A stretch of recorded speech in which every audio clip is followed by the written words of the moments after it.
আসসালামু আলাইকুম দর্শক, বিপদের আগে আপনি আপনার ফোনের একটা মাত্র সেটিংস অফ করে দেন, তা না হলে কিন্তু আপনার ফোনের সকল ভিডিও অডিও সব কিছু অন্য ফোনে চলে যেতে পারে। তো চলুন আপনাদেরকে দেখিয়ে দিচ্ছি এই কাজটি আপনারা কিভাবে করবেন।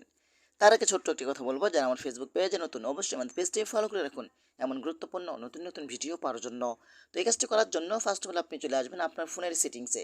তো সেটিংসে চলে আসার পরে কিন্তু আপনার একটু নিচে আসবেন, নিচে আসার পরে কিন্তু এখানে একটি অপশন পাবেন, সেটা হলো গুগল সার্ভিস। এখান থেকে আপনি গুগল সার্ভিস অপশন উপরে ক্লিক করবেন, তারপর এইখান থেকে আপনি ওয়াল সার্ভিস এখানে আপনি ক্লিক করবেন, তারপর একটু নিচে আসবেন। নিচে আসার পরে কিন্তু এখানে ডিভাইস নামে একটি অপশন পাবেন, এখানে আপনি ক্লিক করবেন, তারপর এখান থেকে স্ক্যান ফর নিয়ার বিশ ডিভাইস এটা আপনারা অফ করে দিবেন। এটা যদি আপনার অন থাকে, দেখেন এখানে scan for nearby device, আশেপাশে যে ডিভাইসগুলো রয়েছে তারা এইটা অন করে দিলে স্ক্যানিং করবে।